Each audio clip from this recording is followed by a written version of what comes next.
ബോട്ടിന്റെ ഏറ്റവും ലേറ്റസ്റ്റ് ആയിട്ടുള്ള ഒരു ഹാഫ് ഇൻ ഇയർ TWS എന്ന് വെച്ചാൽ നമുക്ക് പറയാൻ പറ്റുന്ന ഒരു പ്രോഡക്റ്റ് ആണ് Airdopes ആൽഫ. ഏകദേശം ഒരു 3 ആഴ്ചയായി മാർക്കറ്റിൽ അവൈലബിൾ ആയിട്ട് 799 രൂപ സ്പെഷ്യൽ ലോഞ്ച് ഓഫറിലാണ് വന്നത്. എന്നാൽ ഇപ്പോൾ ഇതിന്റെ വില എന്ന് പറയുന്നത് 999 രൂപയാണ്. ഞാൻ എന്തുകൊണ്ടാണ് ഇത് മേടിച്ച് അൺബോക്സ് ചെയ്യണമെന്ന് വെച്ച് കഴിഞ്ഞാൽ കുറേ അധികം നെഗറ്റീവ് കമന്റ്സ് കണ്ടായിരുന്നു. ആ ഒരു റീസണിലാണ്. പക്ഷേ ഇപ്പോൾ കുറേ കൂട്ടർ ഇങ്ങനെ പറഞ്ഞുണ്ട് ആൽഫയുടെ റിവ്യൂ ചെയ്യൂ അല്ലെങ്കിൽ ആൽഫ എങ്ങനെയുണ്ടെന്ന് ചോദിച്ചിട്ട് ആ ഒരു കാരണത്താൽ മാത്രമാണ് ഞാനിപ്പോൾ ഇത് 999 എടുത്ത് വാങ്ങിച്ചത്.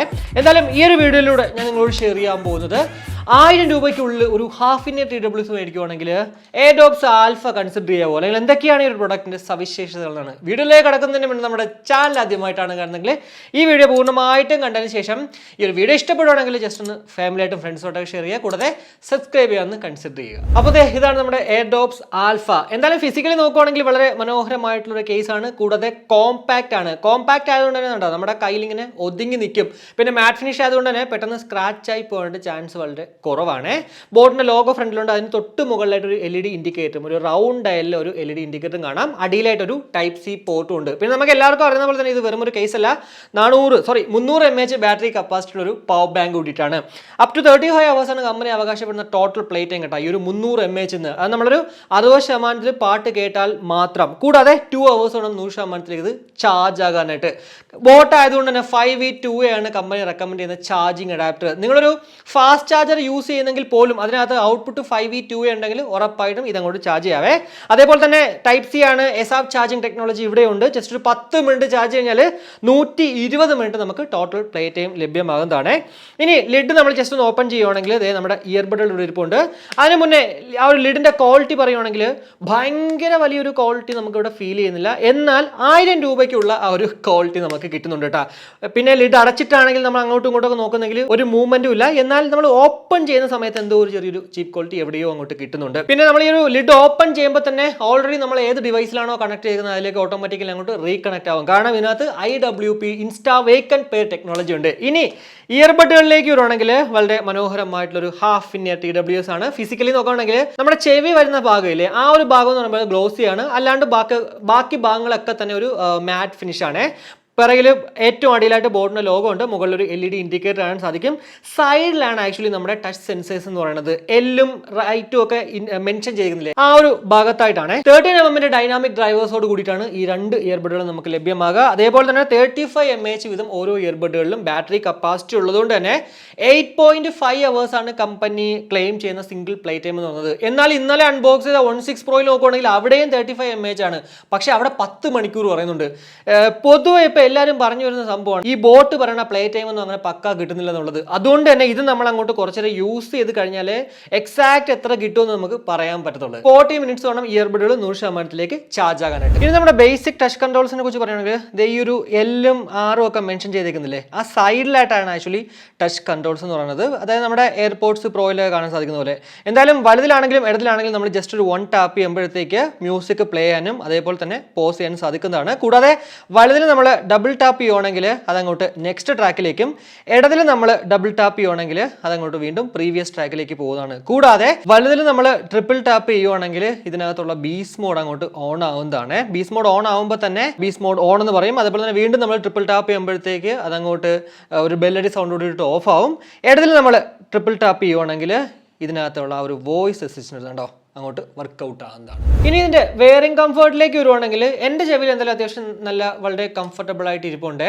പിന്നെ ഇയർ ടിപ്പുകൾ ഇല്ലാത്തത് കൊണ്ട് തന്നെ ചില സമയത്ത് നമ്മുടെ ചെവിയിൽ ഇരിക്കുന്നുണ്ടെന്നുള്ളൊരു ഫീൽ പോലും ഇല്ല.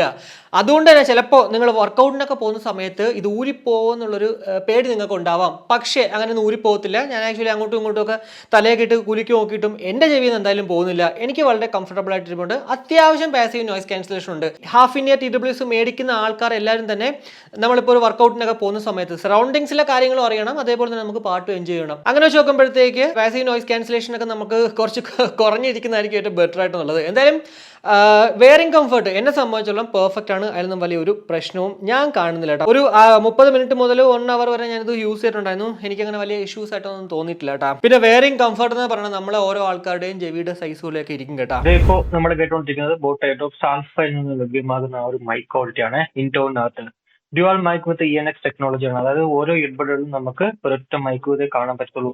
എന്നാൽ പോലും ഒരു കോളിംഗ് പർപ്പസിന് വേണ്ടി നമ്മൾ ഈ ഒരു പ്രൊഡക്റ്റ് വാങ്ങിച്ചാൽ വർത്ത് ബൈങ് ആകുമോ? ഞാനിപ്പോൾ ഇൻടോണിനകത്ത് നോർമലിയാണ് സംസാരിക്കുന്നത്. എന്താണ് നിങ്ങൾക്ക് തോന്നുന്നത് അത് വീഡിയോയുടെ കമന്റ് ആയിട്ട് രേഖപ്പെടുത്തുക.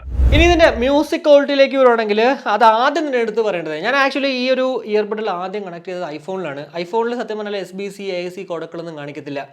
ഞാൻ 100% പാട്ട് കേട്ട സമയത്തും മെലോഡിയസ് ആയിട്ടുള്ള പാട്ടുകൾ കേട്ട സമയത്ത് അത്യാവശ്യം നല്ല രീതിക്ക് വോയിസ് സെപ്പറേഷൻ ഉണ്ട്. അതുപോലെ തന്നെ എന്താ പറയുക, നല്ല ക്വാളിറ്റിയിൽ കേൾക്കാൻ പറ്റിയിട്ടുണ്ടായിരുന്നു. ഡിസ്ട്രാക്ഷൻസും ഉണ്ടായിട്ടില്ലായിരുന്നു. ഞാൻ ആക്ച്വലി വിചാരിച്ചതിൽ AC കോഡൊക്കെ ഉണ്ടെന്നുള്ളതാണ്. പക്ഷേ ആൻഡ്രോയിഡിൽ കണക്ട് ചെയ്ത് നോക്കിയപ്പോഴാണ് കണ്ടത് ഇതിൽ AC കോഡൊക്കെ ഇല്ല. സോ എന്താ പറയുക, AC കോഡൊക്കെ ഇല്ലെങ്കിലും അത്യാവശ്യം നല്ല രീതിക്ക് നമുക്ക് എൻഹാൻസ്ഡ് ആയിട്ടുള്ള ഔട്ട്പുട്ട് ഡിസ്ട്രാക്ഷൻ ഇല്ലാണ്ട് കിട്ടുന്നു എന്നുള്ളൊരു അഡ്വാൻറ്റേജ് തന്നെയാണ് ഇതിലുള്ളത്. അതുകൊണ്ട് തന്നെ മ്യൂസിക് ക്വാളിറ്റിയിൽ നമുക്ക് ഒരിക്കലും കുറ്റം പറയാൻ പറ്റത്തില്ല. എന്നാൽ ബേസ് നിങ്ങൾക്ക് നോർമലി നമ്മൾ കേൾക്കുന്ന പാട്ടുകളിൽ ഉണ്ടോ എന്ന് ചോദിച്ചാൽ ഡോമിനേറ്റഡ് ആയിട്ടുള്ള ബേസ് ഉള്ള പാട്ടുകളുണ്ടല്ലോ, അതിൽ അത്യാവശ്യം നല്ല രീതിക്ക് നമുക്ക് ബേസ് കിട്ടുന്നുണ്ട്. പ്രത്യേകിച്ച് എടുത്ത് പറയുകയാണെങ്കിൽ ഏക്കൻ്റെ ബർത്ത് മാർക്കൊക്കെ ഞാൻ കേട്ടപ്പോഴത്തേക്ക് നല്ല രീതിക്ക് ആ ഒരു ബേസ് കിട്ടിയിട്ടുണ്ടായിരുന്നു.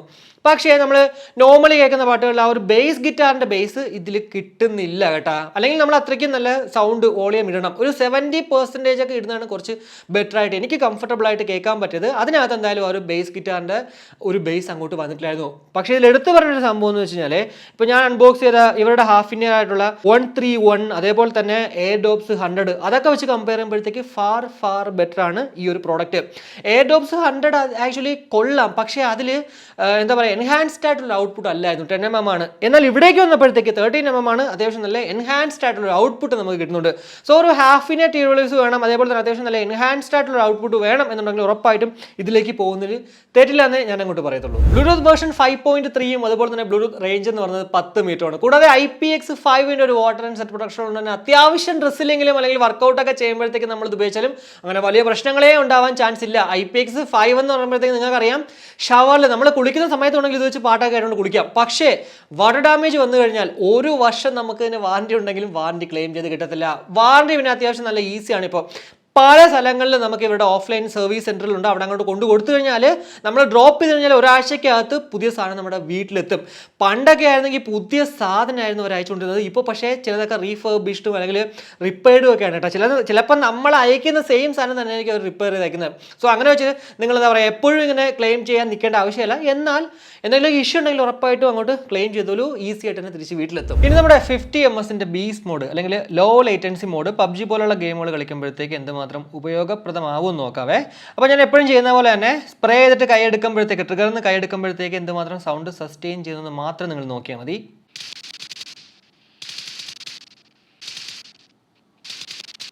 $50 കുഴപ്പമില്ല കേട്ടോ. അതായത് ഇന്നലെ അൺബോക്സ് ചെയ്ത നമ്മുടെ 161 60ms ആയിരുന്നു. അതിനേക്കാളും കുറച്ചുകൂടി ബെറ്ററായിട്ട് നമുക്ക് കളിക്കാൻ പറ്റുന്നുണ്ട്. അതുപോലെ തന്നെ സിംഗിൾ ടാപ്പും ഓക്കെയാണ്.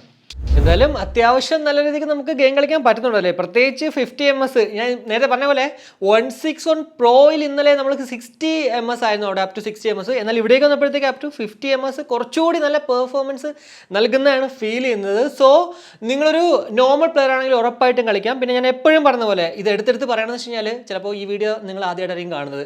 അങ്ങനെയാണെങ്കിൽ ഒരു പ്രോ പ്ലെയർ ആണ് നിങ്ങളെങ്കിൽ ഉറപ്പായിട്ടും വെച്ച് കളിക്കുന്നതിനേക്കാളും ബെറ്റർ എന്താ പറയുക ഒരു വയേർഡ് ഇയർഫോൺ വാങ്ങിച്ചിട്ട് കളിക്കുന്നതാണ്. അതർവൈസ് ഒരു നോർമൽ പ്ലെയർ ആണെങ്കിൽ നല്ല രീതിക്ക് കളിക്കാൻ പറ്റും കേട്ടോ. അപ്പോൾ ഇത്രയാണ് എന്തായാലും ഈ ഒരു ബോട്ട് എയർഡോപ്സ് ആൽഫയെ കുറിച്ചിട്ട് എനിക്ക് നിങ്ങളുടെ പറയാനുണ്ടായിരുന്ന കുറച്ച് കാര്യങ്ങൾ തോന്നുന്നത്.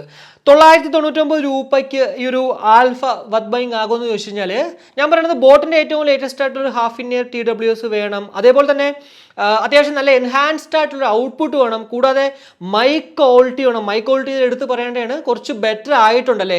ഇന്നലത്തെ ആ ഒരു 161 അത്രയും 161 പ്രോയിൻ്റെ അത്രയും അങ്ങോട്ട് ആ ഒരു ക്വാളിറ്റി ഇല്ലെങ്കിൽ പോലും എനിക്ക് അത്യാവശ്യം ഓക്കെ ആണെന്ന് ഒരു ഫീൽ കിട്ടുന്നുണ്ട്. അതേപോലെ തന്നെ നിങ്ങൾക്ക് അത്യാവശ്യം ഗെയിമോ കളിക്കാൻ പറ്റുന്ന പിന്നെ ബിൽഡ് ക്വാളിറ്റി 1000 രൂപയ്ക്ക് ഉണ്ട് കേട്ടോ. അപ്പോൾ അങ്ങനെയൊക്കെ വെച്ച് നോക്കുമ്പോഴത്തേക്ക് 1000 രൂപയ്ക്കുള്ളിൽ നമ്മളിത് വാങ്ങിക്കുന്നതിൽ വലിയ പ്രശ്നമില്ലെന്ന് പറയാൻ പറ്റുള്ളൂ. പിന്നെ സ്പെഷ്യൽ ലോഞ്ച് ഓഫർ ആയിട്ടുള്ള 799 എപ്പോഴെങ്കിലും ഇത് വരുന്നെങ്കിൽ കണ്ണും പൂട്ടി വാങ്ങിച്ചോളൂ. ആകെ എനിക്ക് പറയാൻ പറ്റുന്നത് നിങ്ങളുടെ വെയറിംഗ് കംഫർട്ട് ചിലപ്പോൾ നിങ്ങൾ വെക്കുമ്പോഴത്തേക്ക് ഹാഫ് ഇൻ ഇയർ ആയതുകൊണ്ട് എന്തായിരിക്കും എന്നുള്ളത് അറിയത്തില്ല. ഇയർ ട്രിപ്പുകൾ ഉണ്ടെങ്കിൽ നമുക്ക് ഡിഫറെൻറ്റ് ഇയർ ട്രിപ്പുകൾ മാറ്റി വയ്ക്കുമ്പോഴത്തേക്ക് ആ ഒരു കംഫർട്ട് കിട്ടും. പക്ഷേ ഇവിടേക്ക് വരുമ്പോഴത്തേക്ക് ആ ഒരു പ്രശ്നം മാത്രമാണ് എനിക്ക് അങ്ങോട്ട് ഒരു കൺഫ്യൂസ്ഡ് ആയിട്ട് നിൽക്കുന്നത്. അതർവൈസ് ഒരിക്കലും നിങ്ങൾക്ക് ഇതിൽ ഡിസപ്പോയിൻറ്റഡ് ആവത്തില്ല, സാറ്റിസ്ഫൈഡ് ആകത്തേ ഉള്ളൂ. പിന്നെ നമ്മുടെ ചാനൽ അൺബോക്സ് ചെയ്ത ഈ ഒരു ആൽഫ നിങ്ങൾക്ക് വേണമെങ്കിൽ ഉറപ്പായിട്ടും നമ്മുടെ DeepZstore വന്നു കഴിഞ്ഞാൽ അവിടെ നിന്ന് നിങ്ങൾക്ക് ഞാൻ വാങ്ങിച്ച 999 രൂപയ്ക്കാണ്, അതിനേക്കാളും കാശ് കുറച്ച് കിട്ടുന്നതാണ്. കൂടാതെ ആൽഫയുടെ കേസ് ഇല്ല, എന്നാൽ മറ്റുള്ള പല ഇയർബഡുകളുടെയും കേസും അവിടെ മറ്റുള്ള എല്ലാ ഇ-കൊമേഴ്സ് വെബ്സൈറ്റിൻ്റെ കിട്ടുന്നതിനേക്കാളും കാശ് കുറച്ച് കിട്ടും. സോ ജസ്റ്റ് ഒന്ന് വീഡിയോ കണ്ടതിന് ശേഷം ചെക്കൗട്ട് ചെയ്യുക DeepZstore. അപ്പോൾ ഇത്രയേ ഉള്ളൂ. എന്തായാലും ഈ ഒരു വീഡിയോ ഇഷ്ടപ്പെട്ടെങ്കിൽ ഉറപ്പായിട്ട് നമ്മുടെ ഫാമിലിയായിട്ടും ഫ്രണ്ട്സോടെ ജസ്റ്റ് ഒന്ന് ഷെയർ ചെയ്യുക. അതുപോലെ തന്നെ ചാനൽ സബ്സ്ക്രൈബ് ചെയ്യില്ലെങ്കിൽ ഒന്ന് ചാനലിനെ കൺസിഡർ ചെയ്യുക. അപ്പോൾ മറ്റൊരു വീഡിയോ കാണുമ്പോഴേക്കും ബൈ.